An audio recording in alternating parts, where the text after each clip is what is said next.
принцип е причинност. Или човешкия разум за всяко нещо. Моля се малко да се концентрираме, да обърнем внимание върху тази много важна информация. Първият принцип на човешкия разум е причинност. Или човешкия разум за всяко нещо търси причина. Например, ако някой от нас е излезнал от неговата къща и е заключил вратата и се върне и е видео отключена, моментално неговият разум започва да търси отговор кой е отключил вратата. Търси причината. Това е човешкия разум. Първият принцип – причинност. Ако видим, че на колата е струшен джама, прозореца, моментално нашия разум започва да мисли кой струши прозореца. Следователно, първият принцип – това е причинност. Вторият принцип на човешкия разум – това е целенасоченост.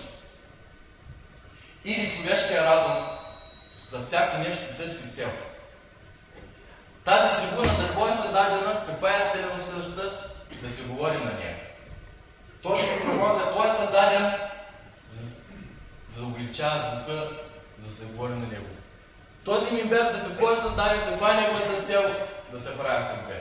Тази мимбер за какво е създадена, да се хваля на вас, цел. Колата за какво е създадена, за да не докара от едно място до друго, цел. Човешкият разум търси за всяко нещо цел. Следователно, това е втория принцип. Третия принцип на човешкия разум е непротиворечието. Или човешкият разум не приема противоречието. Човешкият разум не може да приеме човек в едно и също време да е жив и мъртъв. И човешкият разум не може да приеме човек в едно и също време да е врезница и плъшница. И човешкият разум не може да приеме някой да бъде създател и създаден в едно и също време. Следователно, човешкият разум не приема противоречията. Следователно, те са трите принципа на човешкия разум. Причинност, търси причина, целенасоченост, търси цел, непротиворечие, не приема противоречие човешкия разум. И човешкият разум, скъпи братя, е обграден от три сфери. Моля се да малко да концентрираме. Това е изключително важна информация. Това не е философия, скъпи братя. Ние от тук искаме да стигнем до една велика истина.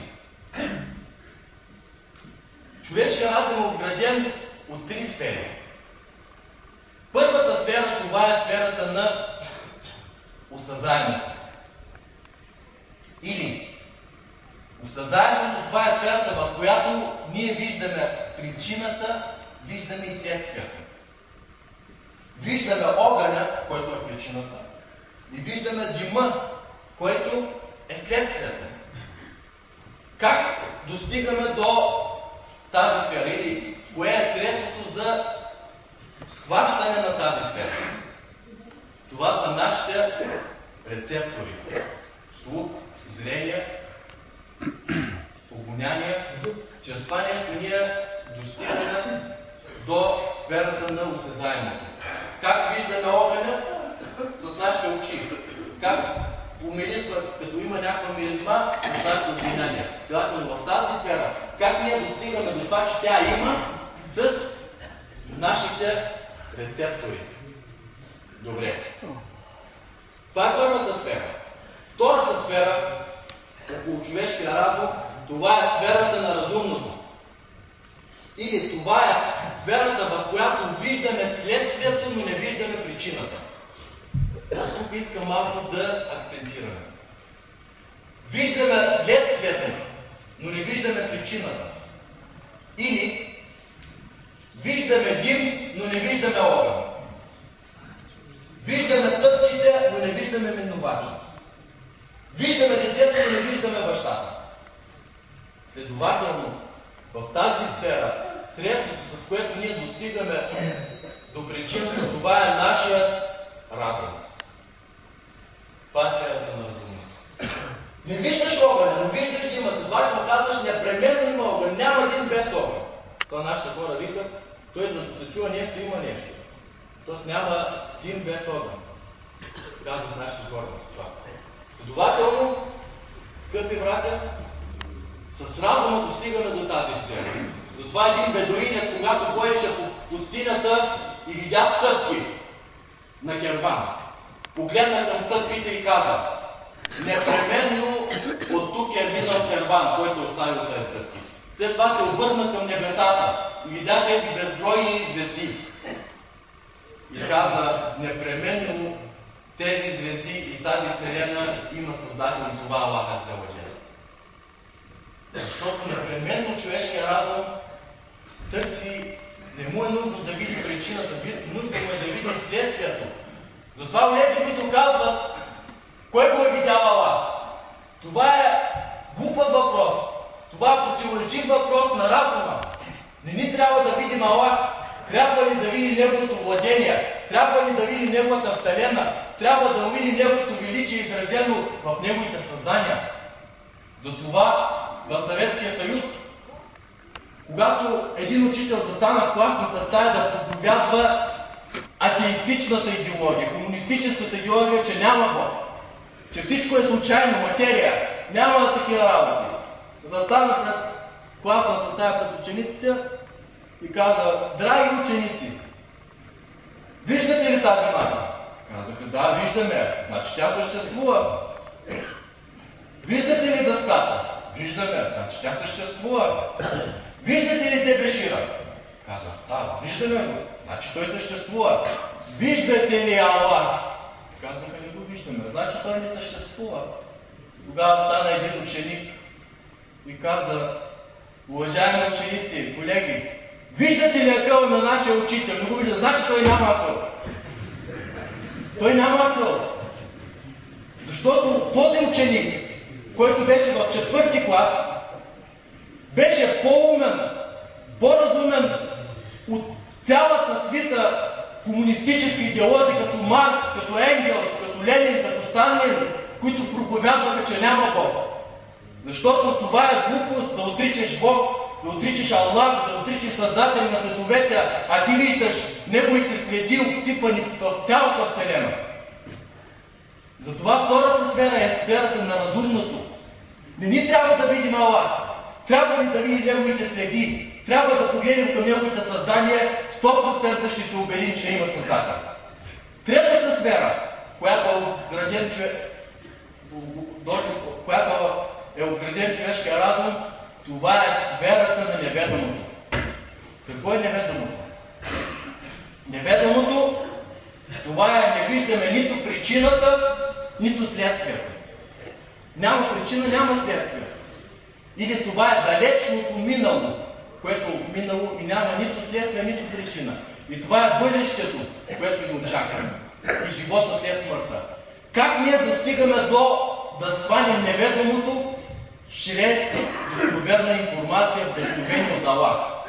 Затова, когато Корана ни уведомява за съдния ден, когато Корана ни уведомява за дженнета, за джехеннема, за наказанието в гроба, за равносметката, ние сме убедени 100%, така че като че ли го виждаме пред нас. Защо? Защото до нас е дошла достоверна информация в Корана от Аллаха азза ва джал и ние вярваме на нея, защото тя е дошла по достоверен път. Това третата сфера, това е сферата на неведомото. Това е човешкия разум. 3 принципа. Причинност, целенасоченост, не приема противоречие. Корана дойде и се обърна към този разум. Както го описахме. Тук ние не опишем разума, ще кажа: той акъл е много. Няма акъл е много. Това е здравия акъл. Това е здравия разум, към който Корана се обръща. Дойде Корана и започна да се насочва към този разум. Насочи го към Вселената. Вселената, която е най-голямото доказателство за съществуването на Аллах. Вселената. Каза Аллах азза ва джал: инна фи халқи ас-самавати вал-ард ва ихтилафи ал-лейли ван-нахари лааятун ликулил албаб. Каза Аллах азза ва джал в Корана: в сътворяването на небесата и на земята и в смяната на нощта и деня има знамения за хора разумни. За хора кои? Разумни. Кои разумни? Които имат разум на тези 3 принципа. Които търсят причината, които търсят целта, които не приемат противоречия. тази просторна вселена Корана дойде и започна да ни насочва ние да размишляваме върху нея. За коя вселена говорим, скъпи брати? За нашето небе, за нашата Слънчева система, за нашата галактика Млечния път. Корана ни говори за вселена, която днес учените са открили, което те са открили, не което е тя. Между 250 и 350 милиарда галактики. Малко да концентрираме. Между 250 и 350 милиарда галактики. Във всяка една галактика има между 250 и 350 милиарда звезди. Нашата галактика, една от 350 милиарда галактики, това е Млечния път. Млечния път има между 200 и 300 милиарда звезди в нея. Следиме ли мисълта? В Млечния път, която е една от 300 милиарда галактики, има между 200 и 300 милиарда звезди. Ние се намираме в една от звездите на Млечния път. Това е Слънчевата система, която има 9 планети. В Слънчевата система, която е една звезда от 200-300 милиарда звезди в Млечния път, която е една от 300 милиарда галактики, има 9 планети, които са открили в Слънчевата система. Планетата Земя е една от най-малките планети в тази звезда. Планетата Земя е една от най-малките планети. В планетата Земя един от малките на площ континенти, това е Европа. Европа. А в Европа една от малките държави по площ, това е България. А в България един от малките региони, това е Благоевград. В Благоевград едно от малките села е Брезница от големите. Не от малките. Представете ли си за каква велика вселена говорим? За каква просторна вселена? Която вселена е изградена в перфектен синхрон, в перфектна прецизност, в перфектна система. Всяко едно нещо е изчислено в стотна в секундата. Всяко едно движение, всеки един процес в тази вселена. Представете си, скъпи братя, най-близката звезда до нас, светеща звезда, е на 4 светлинни години.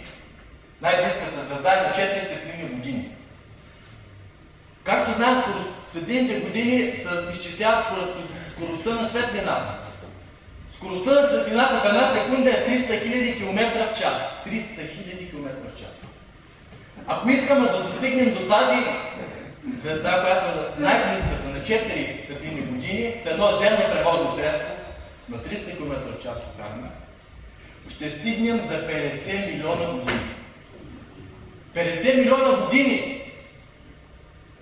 50 милиона години, това е най-близката. А представете си другия факт, че учените в днес са открили звезди на далечина 20 милиарда светлинни години. Представете ли за каква просторна вселена говоря? За каква велика вселена? Нима тази вселена не сочи, че има един велик създател. И тази вселена, тя е изградена на взаимното привличане. Всяка планета, всяка галактика се върти и плава в своята орбита с невероятна скорост. Земята, например, се върти около оста си с 1670 км в час. Земята се върти около оста си за 1690 км в час. Всяка звезда, всяка галактика има галактики се въртят с милиони километри в час. Става въпрос за една перфектна система, която е създадена, върти се, която система, Вселена, тя постоянно се разширява. И факта, че се разширява, Корана го съобщава преди 14 века. Каза Аллах Азза ва Джал: "Ес-сама'у банайнаха би'айд ва инна лемуси'ун."